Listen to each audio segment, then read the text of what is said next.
The 351 chambers of hell. We are living in the end of time. What we are supposed to do now is to prepare the church for the meeting of the Lord. On the day of the marriage celebration, the bride prepare herself to meet the bridegroom. On that day the bride adorned herself with adornment that please the bridegroom. She is arranged so that she will be ready to meet her husband. She wants to be ready and adorned and prepare to meet his husband. She put herself in a position where she will be admired by his husband. You don't prepare woman for marriage on the same day, for preparation has to take some time. This is the task of the five ministry in this period of humanity. It is now that the church must be prepared. It is appointed to men to die once, then judgment come. You will not prepare yourself when you die. It is now and today that you must prepare yourself and be ready, for when you die your spirit will leave your body, and it is then that things begin. It is then that you will meet another universe, a world you never know. You will leave your body here on the land,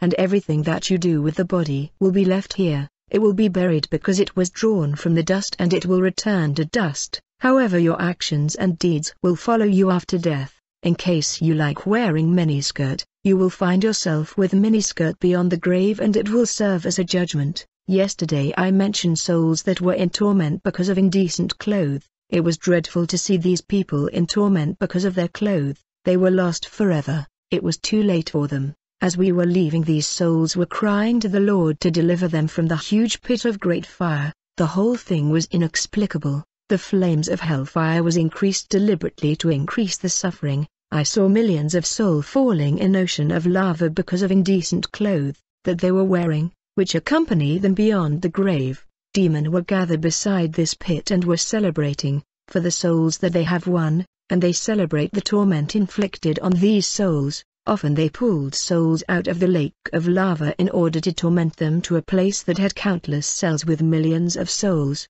The entry of this chamber was big and dark. They were thorn around, and when we had entered I saw millions of doomed souls in fire. They cried to the Lord because of their torment, but it was too late for them. These souls were chained. They were seated on the ground, which was heated and burning them. On this sand there were worms and maggots that were coming out and entering them. They sought God mercy, but it was too late for them. They were millions and they insulted the Lord. They cursed and blasphemed against the Lord Jesus Christ. In this place it was written, the chambers of those who love the world. What is the point of winning the world and losing his soul? This was the chamber of people who love the world. Do not love the world or anything in the world. If anyone loves the world, the love of the Father is not in him. For all that is in the world, the desires of the flesh, the desires of the eyes, and the pride of life, is not from the Father but from the world. These people place the world at the place of God. There was a woman on the floor that was already skeleton. She was crying and lifting her skeletal hand that was covered with worms, and she said, I was the most beautiful woman. I loved my body and served my beauty, but this is the reward I got. This is what I had become. Woe to me, where is my beauty gone? The woman had on her hand a picture album of her photo when she was on the land, reminding her what she was in the world. The Lord called her by her name. Angel, where is your beauty gone? You sacrificed your beauty for the world. The lady called Angel had the head down. Her skull was perforated and fire was coming out. She said, Lord, I regret. I gave myself to my beauty, which was the center of my life. I was the most beautiful lady in the neighborhood. People came to tell me to come back to you. I thought I was still young and should enjoy my life and my youth. People were admiring me. It all began when I noticed that men were coming to court my friend. Since I was more beautiful than her, I told myself, if men are coming after her, I could do better. I asked her, what did you do to hang out with men that are well off? She advised me to visit a mystic lady. When I paid a visit to the mystic, she gave me a perfume of seduction that attracted men. As a result, senator and ministers began to come to seek me. It was then I met a man who had HIV/AIDS. That's when I contracted the sickness. I repent. Forgive me. I have suffered enough in this place. Have I not paid enough for my sin? While she was talking, the Lord was shedding tears. The Lord said, it is written, beauty is vain. The lady said, I remember the pastor coming repeatedly to warn me to abandon this life of prostitution, but I ignored him. I have been warned enough. Woe to me for rejecting the warning. I used to say I have to enjoy my youth, But one day I will give my life to God. It was too late for this sister. Beloved, you must understand that the issue is not to live longer but to be ready. The Lord can take your life anytime. Are you ready now? Being ready means you have prepared yourself. When we move on, we saw another soul who was tormented by demons on the nose that was butchered. I said, Lord, what has she done? The Lord said she did nose surgery to modify her nose supposedly for improvement. She did not like her natural nose. She wanted to correct God. That's why demons were butchering her nose. My brother and sister, we got to remain natural. Artificial modification will condemn us. I saw more horrific torture in this place. I saw another soul who went to do artificial teeth gap. A diastema is a space or gap between two teeth.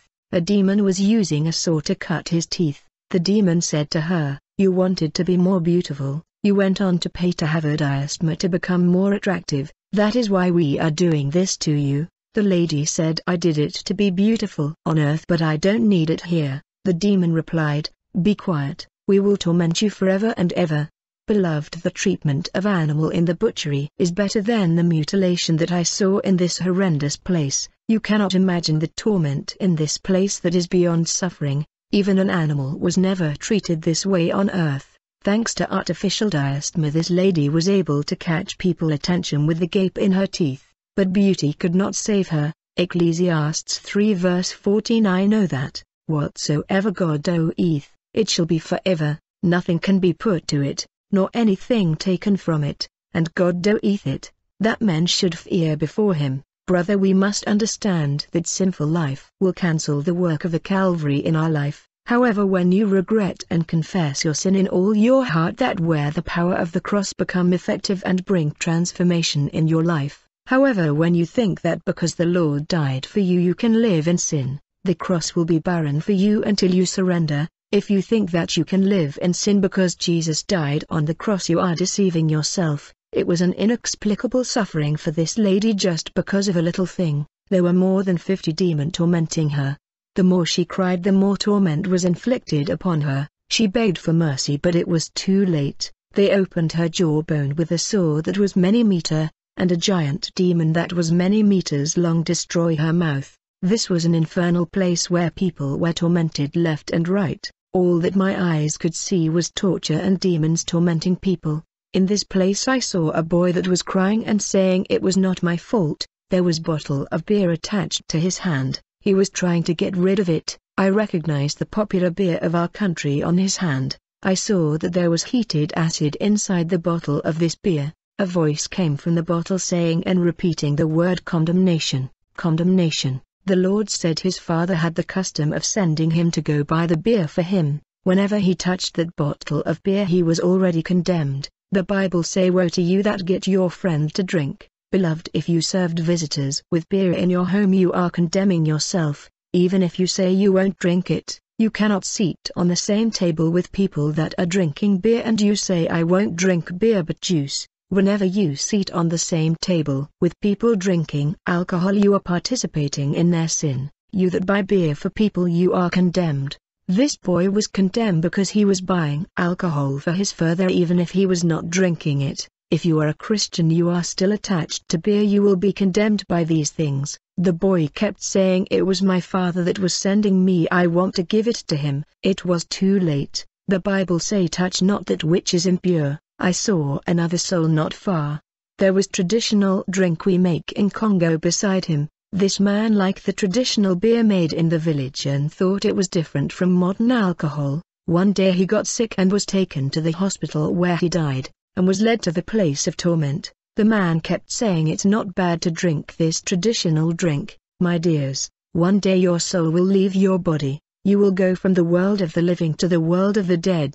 Many don't know where they are going, but the Lord went to prepare a place for you and me. Don't go to the place of humiliation. I saw another soul that was forced to breathing hot sand in her nose because he was taking taba on the land and was supposed to continue to do it in hell. It was unbearable. Beloved, very little and negligible things are leading many souls to this place. I saw another soul that was tormented by demon because he used to watch a world music program called Star Frequency. Yet Christians are supposed to have nothing to do with world music. There were demon playing music before him.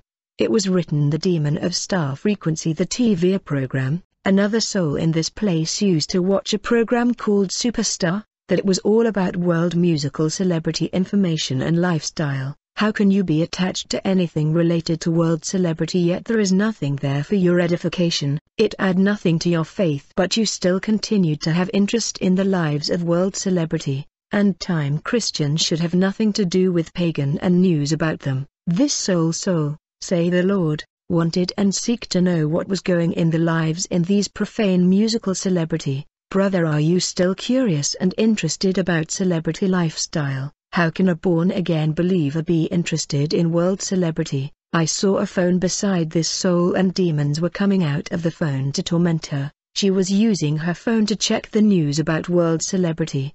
Beloved, when you often spend all your time on the phone for all day, it's become idolatry. You don't sleep in the night for you are all the time online. This is a distraction and idolatry. She always kept up to date about modernity and urban life, for her eyes were focused on the world, its fashion trend and what it offers. Yet we must be attached to Bible reading, which is the source of happiness of the saint. We are wasting all the time in social network that is consuming all the time that was supposed to be dedicated in God's presence in meditation and prayer. This book of the law must not depart from your mouth. Meditate on it day and night, so that you may be careful to do everything written in it.